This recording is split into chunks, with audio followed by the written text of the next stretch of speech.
ആകാശവാണി.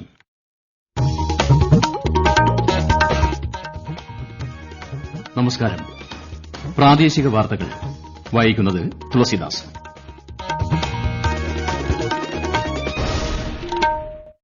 പ്രധാന വാർത്തകൾ. 10 ദിവസം ശേഷിക്കെ തദ്ദേശ തെരഞ്ഞെടുപ്പ് ഒരുക്കങ്ങൾ പുരോഗമിക്കുന്നു. കോവിഡ് ബാധിതർക്ക് വോട്ട് ചെയ്യുന്നതിനുള്ള മാർഗ്ഗനിർദ്ദേശങ്ങൾ നിലവിൽ വന്നു. കേരള ബാങ്കിന്റെ ആദ്യ ഭരണസമിതി ചുമതലയേറ്റു.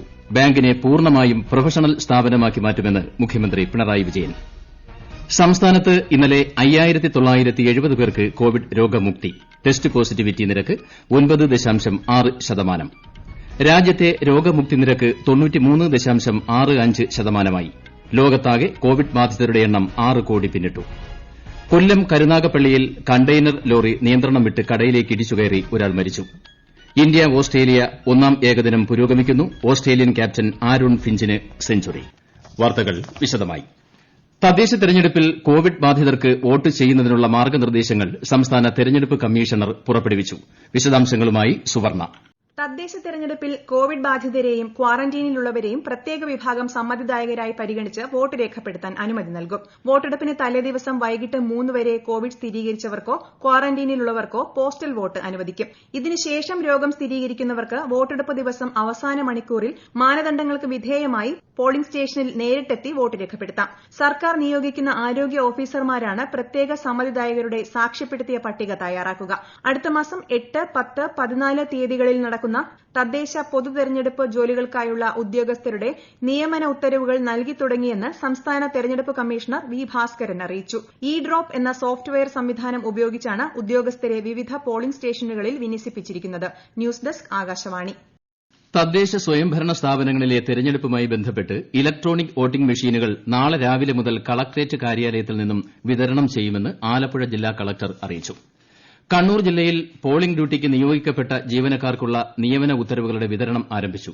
ജീവനക്കാർ ജോലി ചെയ്യുന്ന ഓഫീസ് സ്ഥിതി ചെയ്യുന്ന തദ്ദേശ സ്ഥാപനം വഴിയാണ് വിതരണം. നിയമന ഉത്തരവുകൾ കൈപ്പറ്റുന്നതിനായി ഇന്നും നാളെയും മറ്റന്നാളും ജില്ലയിലെ എല്ലാ സർക്കാർ ഓഫീസുകളും വിദ്യാലയങ്ങളും തുറന്ന് പ്രവർത്തിക്കണമെന്ന് കളക്ടർ അറിയിച്ചു.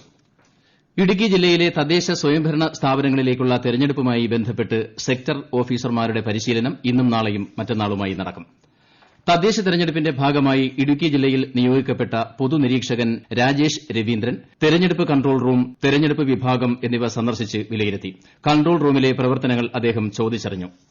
തദ്ദേശ സ്ഥാപനങ്ങളിലേക്കുള്ള തെരഞ്ഞെടുപ്പിനോടനുബന്ധിച്ച് കൊല്ലം ജില്ലയിലെ പോളിംഗ് ബൂത്തുകളിൽ ഡ്യൂട്ടി നിർവഹിക്കേണ്ട ഉദ്യോഗസ്ഥരുടെ നിയമന നടപടികൾ പ്രസിദ്ധീകരിച്ചു. ജില്ലയിലെ എല്ലാ തദ്ദേശ സ്വയംഭരണ സ്ഥാപന സെക്രട്ടറിമാരും ഇ ഡ്രോപ്പ് സോഫ്റ്റ്വെയറിൽ പ്രസിദ്ധീകരിച്ചിട്ടുള്ള നിയമന ഉത്തരവിന്റെ പ്രിന്റ് ബന്ധപ്പെട്ട സ്ഥാപന മേധാവിമാർക്ക് ഇന്ന് വിതരണം ചെയ്യണമെന്നും ജില്ലാ തെരഞ്ഞെടുപ്പ് ഓഫീസർ കൂടിയായ ജില്ലാ കളക്ടർ അറിയിച്ചു. മലപ്പുറം ജില്ലയിൽ പൊതുസ്ഥലങ്ങളിൽ സ്ഥാനാർത്ഥികളും രാഷ്ട്രീയ പാർട്ടികളും സ്ഥാപിച്ച പ്രചാരണ സാമഗ്രികൾ നീക്കം ചെയ്യുന്നതിനായി രൂപീകരിച്ച ആന്റി ഡിഫേഴ്സ്മെന്റിന്റെ നേതൃത്വത്തിൽ മലപ്പുറം ജില്ലയിൽ പരിശോധന തുടരുന്നു. വിവിധയിടങ്ങളിൽ നിന്നായി ഇതുവരെ 26,871 പോസ്റ്ററുകൾ മാറ്റി. 1,301 കൊടികളും 934 ബാനറുകളും ഇവിടെ നിന്നും അഴിച്ചുമാറ്റി. മലപ്പുറം ജില്ലയിൽ മാവോയിസ്റ്റ് സാന്നിധ്യമുള്ള മേഖലകളിലെ പോളിംഗ് ബൂത്തുകളുടെ സുരക്ഷ വിലയിരുത്താൻ ജില്ലാ പോലീസ് മേധാവിയുടെ നേതൃത്വത്തിലുള്ള സംഘം വിവിധ ബൂത്തുകൾ പരിശോധിച്ചു. പൂക്കോട്ടുംപാടം, എടക്കര, വഴിക്കടവ്, പോത്തുകല്ല്, നിലമ്പൂർ പോലീസ് സ്റ്റേഷനുകൾക്ക് കീഴിലെ വനത്തിലെയും വനമേഖലയോട് ചേർന്നുള്ള ബൂത്തുകളുമാണ് ജില്ലാ പോലീസ് മേധാവി യു അബ്ദുൽ കരീമിന്റെ നേതൃത്വത്തിലുള്ള സംഘം പരിശോധിച്ചത്. തദ്ദേശ തെരഞ്ഞെടുപ്പിൽ കോഴിക്കോട് കോർപ്പറേഷനിൽ ഏറ്റവും കൂടുതൽ വോട്ടർമാരുള്ളത് കപ്പക്കൽ വാർഡിലാണ്. ഏറ്റവും കുറച്ച് വോട്ടർമാർ ചക്കരോത്തുകുളം വാർഡിലും. പുരുഷ വോട്ടർമാർ കൂടുതൽ ഉള്ളത് കുറ്റിച്ചിറ വാർഡിലാണ്. പാലാ നഗരസഭയിലേക്ക് മത്സരിക്കുന്ന യുഡിഎഫ് സ്ഥാനാർത്ഥിക്ക് കോവിഡ് സ്ഥിരീകരിച്ചതോടെ യുഡിഎഫ് സ്ഥാനാർത്ഥികൾ ഒന്നടങ്കം ക്വാറന്റീനിൽ പ്രവേശിച്ചു. 30-ാം തീയതി വരെ സ്ഥാനാർത്ഥികളും കുടുംബാംഗങ്ങളും വീടുകളിൽ നിരീക്ഷണത്തിൽ കഴിയുമെന്ന് യുഡിഎഫ് നേതൃത്വം അറിയിച്ചു. കേരള ബാങ്കിന്റെ ആദ്യ ഭരണസമിതി ചുമതലയേറ്റു. പ്രസിഡന്റായി ഗോപി കോട്ടമുറിക്കലും വൈസ് പ്രസിഡന്റായി എം കെ കണ്ണനും നിയമിതരായി. കേരള ബാങ്കിനെ പൂർണ്ണമായും പ്രൊഫഷണൽ സ്ഥാപനമായി മാറ്റുമെന്ന് പ്രഖ്യാപനവേളയിൽ മുഖ്യമന്ത്രി പറഞ്ഞു. ഒഴിഞ്ഞു നിൽക്കുന്ന വിഭാഗം കൂടി ബാങ്കിന്റെ ഭാഗമാകുമെന്നും മുഖ്യമന്ത്രി തിരുവനന്തപുരത്ത് നടന്ന ഭരണസമിതിയുടെ ആദ്യ യോഗത്തിൽ പറഞ്ഞു. കൊല്ലം കരുനാഗപ്പള്ളിയിൽ കണ്ടെയ്നർ ലോറി നിയന്ത്രണം വിട്ട് കടയിലേക്ക് ഇടിച്ചുകയറി ഒരാൾ മരിച്ചു. തൊടിയൂർ സ്വദേശി യൂസഫാണ് മരിച്ചത്. കടത്തിണ്ണയിൽ പത്രം അടുക്കുകയായിരുന്ന പത്രവിതരണക്കാർക്കിടയിലേക്കാണ് ലോറി പാഞ്ഞു കയറിയത്. ഏതാനും പേർ ഓടിമാറിയതിനാൽ വലിയ ദുരന്തം ഒഴിവായി. പരിക്കേറ്റ ഡ്രൈവറെ ആശുപത്രിയിൽ പ്രവേശിച്ചു. ഈ വാർത്തകൾ ആകാശവാണിയിൽ നിന്ന്. കൊറോണ ആശങ്കയല്ല ജാഗ്രതയാണ് വേണ്ടത്. കേന്ദ്ര ആരോഗ്യ മന്ത്രാലയം പുറപ്പെടുവിക്കുന്ന നിർദ്ദേശങ്ങൾ. ജനങ്ങൾ കൂട്ടം കൂടുന്നത് ഒഴിവാക്കുക. ഇടയ്ക്കിടെ കൈകൾ സോപ്പും വെള്ളവും ഉപയോഗിച്ചോ സാനിറ്റൈസർ ഉപയോഗിച്ചോ വൃത്തിയാക്കുക. നിർബന്ധമായും മാസ്ക് ധരിക്കുക. പനിയോ ചുമയോ ശ്വാസതടസ്സമോ തുടരുന്ന സാഹചര്യത്തിൽ വൈദ്യസഹായം തേടുക. കൊറോണയെ സംബന്ധിച്ച വിവരങ്ങൾക്ക് ആരോഗ്യ മന്ത്രാലയത്തിന്റെ 1075-ലും ദിശയുടെ 1056-ലും ബന്ധപ്പെടാം. സംസ്ഥാനത്ത് ഇന്നലെ 5970 പേർക്ക് രോഗമുക്തി. അതേസമയം 5378 പേർക്ക് കോവിഡ് സ്ഥിരീകരിച്ചു. 719 പേർക്ക് രോഗം സ്ഥിരീകരിച്ച മലപ്പുറത്താണ് ഏറ്റവും കൂടുതൽ രോഗികളുള്ളത്. കഴിഞ്ഞ 24 മണിക്കൂറിനിടെ 55,996 സാമ്പിളുകളാണ് പരിശോധിച്ചത്. ടെസ്റ്റ് പോസിറ്റിവിറ്റി നിരക്ക് 9.60%. ലോക്ഡൌണിലടക്കം ഇളവുകൾ വന്ന സാഹചര്യത്തിൽ ജാഗ്രത കുറയ്ക്കരുതെന്ന് പിന്നണി ഗായകൻ ജി ശ്രീറാം ആകാശവാണി വാർത്തകളോട് പറഞ്ഞു. നമ്മൾ ഏറെക്കുറെയൊക്കെ കോവിഡിന്റെ ഭവിഷ്യത്തുകളെല്ലാം ഒരുപാട് തരത്തിൽ മനസ്സിലാക്കിയിട്ടുണ്ട്. കുറച്ചുപേര് വളരെ നിസ്സാരമായി കണ്ടു തുടങ്ങിയിരിക്കുന്നു. കാലപ്പഴക്കം കൊണ്ടായിരിക്കണം. പക്ഷെ അങ്ങനെ ആകരുത്. എല്ലാവരും ഇപ്പോഴും വളരെ ശ്രദ്ധയോടുകൂടി തന്നെ അത്യാവശ്യം മാത്രം പുറത്തു പോവുക, ശരീരം മുഴുവൻ വൃത്തിയായി സൂക്ഷിക്കുക, സാമൂഹ്യ അകലം പാലിക്കുക. പ്രത്യേകിച്ച് തെരഞ്ഞെടുപ്പിന്റെ കാലം കൂടിയാണ്. അപ്പൊ തീർച്ചയായിട്ടും ഒരുപാട് പേരുമായിട്ട് ഇങ്ങനെ ഇടപെടാനൊക്കെ ഉള്ളൊരു അവസരമുണ്ട്. അത് വളരെ ശ്രദ്ധയും കണ്ട് മാത്രം ചെയ്യുക. മറ്റുള്ളവരോട് ഇത് പറഞ്ഞു കൊടുക്കാൻ മനസ്സുകൂടെ കാണിക്കണം എന്നാണ് എനിക്ക് പറയാനുള്ളത്.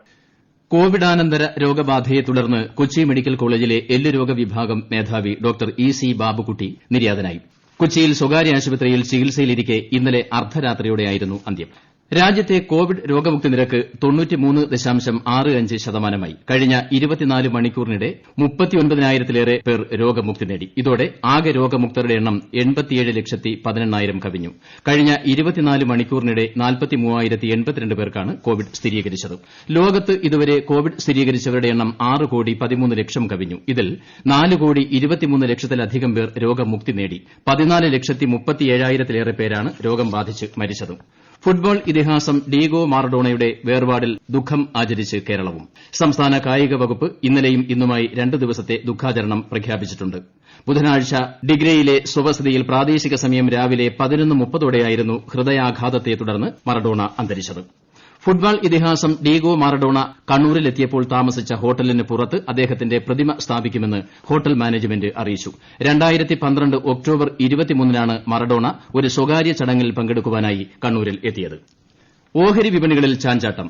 ബോംബെ ഓഹരി സൂചിക സെൻസെക്സ് 46 പോയിന്റ് കുറഞ്ഞ് 44,213-ലും ദേശീയ ഓഹരി സൂചിക നിഫ്റ്റി നേരത്തെ 29 പോയിന്റ് കുറഞ്ഞ് 12,957-ലുമാണ് വ്യാപാരം തുടരുന്നത്. സ്വർണ്ണവില കുറഞ്ഞു. പവന് 120 രൂപ കുറഞ്ഞ് 36,360 രൂപയും ഗ്രാമിന് 15 രൂപ കുറഞ്ഞ് 4,545 രൂപയുമാണ് ഇന്നത്തെ വില. സിഡ്നിയിൽ നടക്കുന്ന ഇന്ത്യ ഓസ്ട്രേലിയ 1-ാം ഏകദിനത്തിൽ ആരോൺ ഫിഞ്ചിന് സെഞ്ചുറി. ഓസ്ട്രേലിയയ്ക്ക് ബാറ്റിംഗ് മികവ്. ടോസ് നേടി ബാറ്റിംഗ് തിരഞ്ഞെടുത്ത ഓസ്ട്രേലിയ ഒടുവിൽ റിപ്പോർട്ട് കിട്ടുമ്പോൾ 39.3 ഓവറിൽ 1 വിക്കറ്റ് നഷ്ടത്തിൽ 262 റൺസ് എടുത്തിട്ടുണ്ട്. ISL ഫുട്ബോൾ ടൂർണമെന്റിൽ ഇന്ന് നടക്കുന്ന മത്സരത്തിൽ ഈസ്റ്റ് ബംഗാളും ATK ബെഗാനും തമ്മിൽ ഏറ്റുമുട്ടും. ഗോവയിൽ രാത്രി 7:30-ന് കളി ആരംഭിക്കും. പ്രധാന വാർത്തകൾ വീണ്ടും. 10 ദിവസം ശേഷിക്കെ തദ്ദേശ തെരഞ്ഞെടുപ്പ് ഒരുക്കങ്ങൾ പുരോഗമിക്കുന്നു. കോവിഡ് ബാധിതർക്ക് വോട്ട് ചെയ്യുന്നതിനുള്ള മാർഗ്ഗനിർദ്ദേശങ്ങൾ നിലവിൽ വന്നു. കേരള ബാങ്കിന്റെ ആദ്യ ഭരണസമിതി ചുമതലയേറ്റു. ബാങ്കിനെ പൂർണ്ണമായും പ്രൊഫഷണൽ സ്ഥാപനമാക്കി മാറ്റുമെന്ന് മുഖ്യമന്ത്രി പിണറായി വിജയൻ. സംസ്ഥാനത്ത് ഇന്നലെ 5970 പേർക്ക് കോവിഡ് രോഗമുക്തി. ടെസ്റ്റ് പോസിറ്റിവിറ്റി നിരക്ക് 9.6%. രാജ്യത്തെ രോഗമുക്തി നിരക്ക് 93.65%. ലോകത്താകെ കോവിഡ് ബാധിതരുടെ എണ്ണം 6 കോടി പിന്നിട്ടു. കൊല്ലം കരുനാഗപ്പള്ളിയിൽ കണ്ടെയ്നർ ലോറി നിയന്ത്രണം വിട്ട് കടയിലേക്ക് ഇടിച്ചുകയറി ഒരാൾ മരിച്ചു. ഇന്ത്യ ഓസ്ട്രേലിയ 1-ാം ഏകദിനം പുരോഗമിക്കുന്നു. ഓസ്ട്രേലിയൻ ക്യാപ്റ്റൻ ആരോൺ ഫിഞ്ചിന് സെഞ്ചുറി. വാർത്തകൾ കഴിഞ്ഞു. ഞങ്ങളുടെ വാർത്തകളും വാർത്താധിഷ്ഠിത പരിപാടികളും All India Radio News Thiruvananthapuram എന്ന യൂട്യൂബ് ചാനലിൽ ലഭ്യമാണ്. കൂടുതൽ വാർത്തകൾക്കായി @All India Radio News Thiruvananthapuram എന്ന ഫേസ്ബുക്ക് പേജും @AIR News_TVM എന്ന ട്വിറ്റർ ഹാൻഡിലും സന്ദർശിക്കുക. അടുത്ത വാർത്താ പ്രക്ഷേപണം 12:50-ന്.